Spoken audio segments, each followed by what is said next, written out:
السلام علیکم۔ آج بدھ ہے، دسمبر کی 9 تاریخ۔ پاکستان میں شام کے 7، بھارت میں 7:30، اور یہاں ہمارے اسٹوڈیوز کی گھڑیوں میں صبح کے 9 بج رہے ہیں۔ وائس آف امریکہ واشنگٹن کی اردو سروس سے میں ہوں خالد حمید، خبروں کے ایک بلیٹن کے ساتھ۔ افغان فوجی عہدیداروں نے بتایا ہے کہ غزنی صوبے کے اندار ضلع میں گزشتہ رات ایک کار بم حملے میں، جس کا نشانہ افغان فوجی اڈہ تھا، 2 فوجی ہلاک اور 3 زخمی ہو گئے۔ حملے کے بعد علاقے میں بدھ کی صبح افغان سیکیورٹی فورسز اور طالبان کے درمیان جگہ جگہ لڑائی چھڑ گئی۔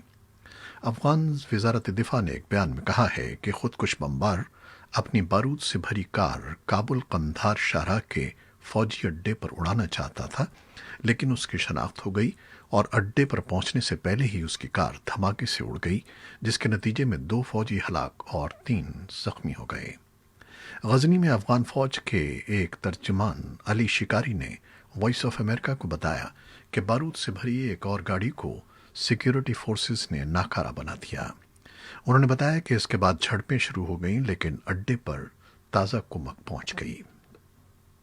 اسی اثنا میں طالبان نے بدھ کے روز بلخ صوبے کے 4 بولاک ضلع میں طالبان مخالف فورسز کے 7 مقامی ارکان کو ہلاک کر دیا۔ بلخ صوبے کے گورنر کے ایک ترجمان منیر احمد فرحات نے وائس آف امریکہ کو بتایا کہ طالبان نے منگل کے روز انہیں اغوا کر لیا تھا اور آج انہیں ہلاک کر دیا گیا۔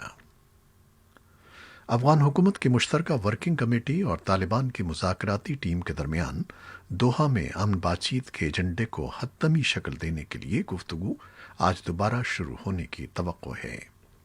افغانستان میں انسانی حقوق کے کمیشن نے امن مذاکراتی ٹیموں سے کہا ہے کہ وہ سب سے پہلے پرتشدد حملوں میں کمی اور جنگ بندی پر توجہ دیں۔ تاہم تجزیہ کاروں کا کہنا ہے کہ امریکی حکومت طالبان سے جنگ بندی سے متعلق ٹھوس ضمانت طلب کرنے کے بجائے انہیں مراعات دے رہی ہے۔ سیاسی تجزیہ کار نجیب آزاد کا کہنا ہے کہ یہ امریکہ اور طالبان کے درمیان امن سمجھوتے کا کمزور پہلو ہے، اور امریکہ کو چاہیے کہ وہ افغانستان سے اپنے فوجیوں کے انخلاء کے حوالے سے عجلت کا مظاہرہ نہ کرے۔ امریکی اخبار واشنگٹن پوسٹ نے اقوام متحدہ اور افغان حکومت کے ذرائع کے حوالے سے بتایا ہے کہ طالبان کے القاعدہ سے تعلق منقطع کرنے کے دعوے کے باوجود القاعدہ سے اس کے مؤثر رابطے جاری ہیں۔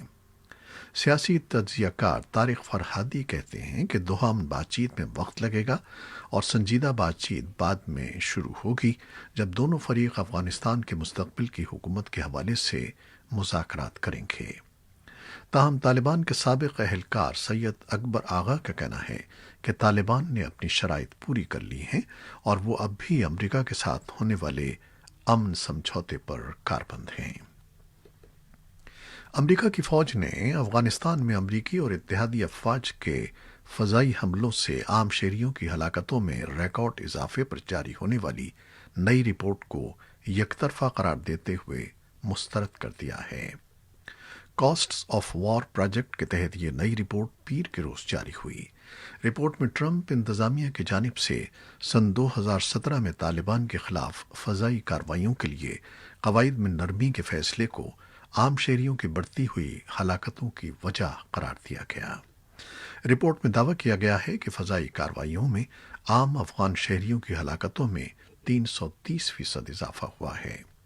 امریکی فوج کے ترجمان کرنل سونی لیگٹ کا کہنا ہے کہ فوج کاسٹس آف وار میں پیش کیے گئے یک طرفہ تجزیے کو مسترد کرتی ہے، جس کی بنیاد متنازع ڈیٹا ہے، اور اس میں طالبان اور داعش کے ہاتھوں عام شہریوں کی ہلاکتوں کو نظر انداز کیا گیا ہے۔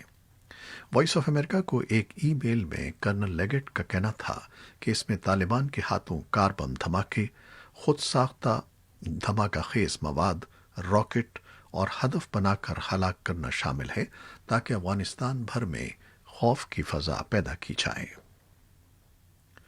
صدر ٹرمپ نے وائٹ ہاؤس میں منعقدہ ویکسین سمٹ کے دوران ایک حکم نامے پر دستخط کر دیے ہیں، جس کے تحت امریکہ میں جلد ہی متوقع کورونا ویکسین کی دستیابی کے بعد ترجیحی بنیادوں پر امریکیوں تک اس کی دسترس کو یقینی بنایا جائے گا۔ کچھ ناقدین کے مطابق ٹرمپ کو اس حکم نامے کی ضرورت اس لیے محسوس ہوئی کیونکہ کرونا ویکسین کی سپلائی کے حوالے سے سوال اٹھائے گئے کہ آیا ویکسینز کی اتنی مقدار موجود ہوگی کہ فروری تک 100 ملین افراد اور اگلے سال جون تک تمام ملک کو کورونا ویکسین دی جا سکے۔ میڈیا رپورٹس کے مطابق یہ واضح نہیں کہ آیا اس حکم نامے کے ذریعے صدر ٹرمپ فارماسیوٹیکل کمپنیوں کو قانونی طور پر پابند کر سکتے ہیں کہ وہ اپنی ویکسینز ترجیحی بنیادوں پر امریکی افراد کو دیں، کیونکہ یہ کمپنیاں پہلے ہی دیگر ممالک سے معاہدے کر چکی ہیں، جیسے فائزر کی ویکسین برطانیہ میں منگل سے دی جانے لگی ہے، جبکہ امریکہ میں اس کی منظوری کا فیصلہ 10 دسمبر کو کیا جائے گا۔ دوسری جانب نومنتخب صدر جو بائیڈن نے ریاست ڈیلاویئر میں رسمی طور پر اپنی پبلک ہیلتھ ٹیم کا اعلان کرتے ہوئے کہا ہے کہ ان کے حلف لینے کے بعد 100 دنوں کے دوران 100 ملین افراد کو ویکسین لگائی جائے گی، جبکہ وہ برسر اقتدار آنے کے پہلے ہی روز صدارتی حکم نامے ایگزیکٹو آرڈر کے ذریعے تمام امریکیوں کے لیے ماسک پہننا لازمی قرار دیں گے تاکہ کورونا وائرس کے پھیلاؤ کو روکا جا سکے۔ تاہم جو بائیڈن نے خبردار کیا ہے کہ کانگریس نے کورونا ریلیف پیکج کی جلد منظوری نہ دی تو کورونا ویکسینیشن کی مہم متاثر ہو سکتی ہے۔ دونوں جماعتیں اس ہفتے کے اختتام تک اس پیکج پر متفق ہونے کی کوشش کریں گی۔ انہوں نے کانگریس سے مطالبہ کیا کہ وہ آئندہ برس ویکسین کی فراہمی کے لیے مالی معاونت سے متعلق قانون سازی کریں تاکہ ویکسین کو لیبارٹری سے مریض تک فوری طور پر پہنچایا جائے۔ جو بائیڈن امریکی تاریخ میں سب سے بڑے پیمانے پر ہونے والی کورونا ویکسینیشن مہم کی مؤثر قیادت کی بات کرتے ہیں، لیکن صدر ٹرمپ کہہ چکے ہیں کہ ویکسین کی جلد ترین تیاری اور ڈسٹریبیوشن کا کریڈٹ جو بائیڈن کو نہیں بلکہ انہیں دیا جائے، جو ٹرمپ انتظامیہ کے آپریشن ریپ اسپیڈ کی وجہ سے ممکن ہوا ہے۔ امریکہ میں گزشتہ ہفتے ریکارڈ یومیہ اوسط اموات ہوئی ہیں۔ رپورٹس کے مطابق امریکہ میں گزشتہ ہفتے یومیہ اوسطاً 2249 افراد کورونا وائرس کے باعث ہلاک ہوئے ہیں۔ یہ امریکہ میں کسی بھی ہفتے میں یومیہ اموات کی بلند ترین شرح ہے۔ قبل ازیں رواں برس اپریل کے دوسرے ہفتے میں یومیہ 2232 اموات کی شرح ریکارڈ کی گئی تھی۔ ہفتے کے اعداد و شمار کا اوسط زیادہ بہتر انداز میں وبا کے پھیلنے کی نشاندہی کرتا ہے۔ امریکہ میں حالیہ ہفتوں میں کورونا وبا ایک بار پھر تیزی سے پھیلنے لگی ہے اور لوگوں کے متاثر ہونے کی تعداد اور اموات میں اضافہ ہوا ہے۔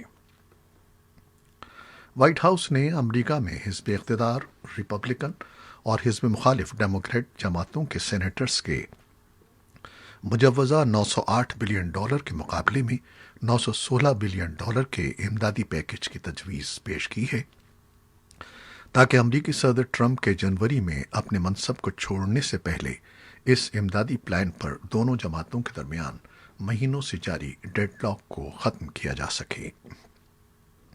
وزیر خزانہ اسٹیون منوچن نے صدر ٹرمپ کی نمائندگی کرتے ہوئے یہ مجوزہ پلان واشنگٹن میں امریکی ایوان نمائندگان کی اسپیکر نینسی پیلوسی کو پیش کیا۔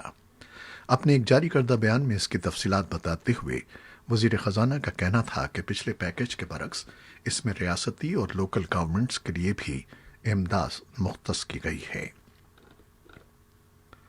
امریکہ کی سائبر سیکیورٹی کی ممتاز فرم فائر آئی کا کہنا ہے کہ اسے ہیک کیا گیا ہے، جو صرف کسی ورلڈ کلاس صلاحیتوں کی حامل حکومت کا ہی کام ہو سکتا ہے، اور ہیکرز نے ان آفینسو ٹولز کو چرایا ہے جو وہ صارفین کے ڈیفنسز کو ٹیسٹ کرنے کے لیے استعمال کرتی ہے، جن میں وفاقی، ریاستی اور مقامی حکومت کے ادارے شامل ہیں۔ فائر آئی نے یہ متعین نہیں کیا کہ اس کے خیال میں اس کا ذمہ دار کون ہو سکتا ہے۔ چرائے گئے ریڈ ٹیم ٹولز کا غلط ہاتھوں میں ہونا خطرناک ہو سکتا ہے، اگرچہ کمپنی کا کہنا ہے کہ ایسی کوئی علامت نہیں ہے کہ انہیں استعمال کیا گیا ہے۔ افغان وزارت صحت کا کہنا ہے کہ کووڈ-19 کی ویکسین کی پہلی کھیپ 6 سے 7 ماہ کے دوران افغانستان پہنچے گی، لیکن وزارت کے ترجمان ڈاکٹر اکمل سمسور کا کہنا ہے کہ افغانستان کی 20% آبادی تک ویکسین کی فراہمی کو مزید 2 سال درکار ہوں گے۔ انہوں نے ایک نیوز کانفرنس کو بتایا کہ افغان صدر اشرف غنی ہفتے میں 2 بار کووڈ-19 کی انتظامیہ کے اجلاس کی صدارت کیا کریں گے۔ وزارت صحت کا کہنا ہے کہ ماسک کے استعمال میں 3% اضافہ ہوا ہے اور اب 33% افراد ماسک استعمال کر رہے ہیں۔ وزارت صحت نے گزشتہ 24 گھنٹوں میں 177 نئے کیسز کی اطلاع دی ہے، جس کے ساتھ افغانستان میں کرونا وائرس سے متاثرہ افراد کی کل تعداد 48,540 ہو گئی ہے۔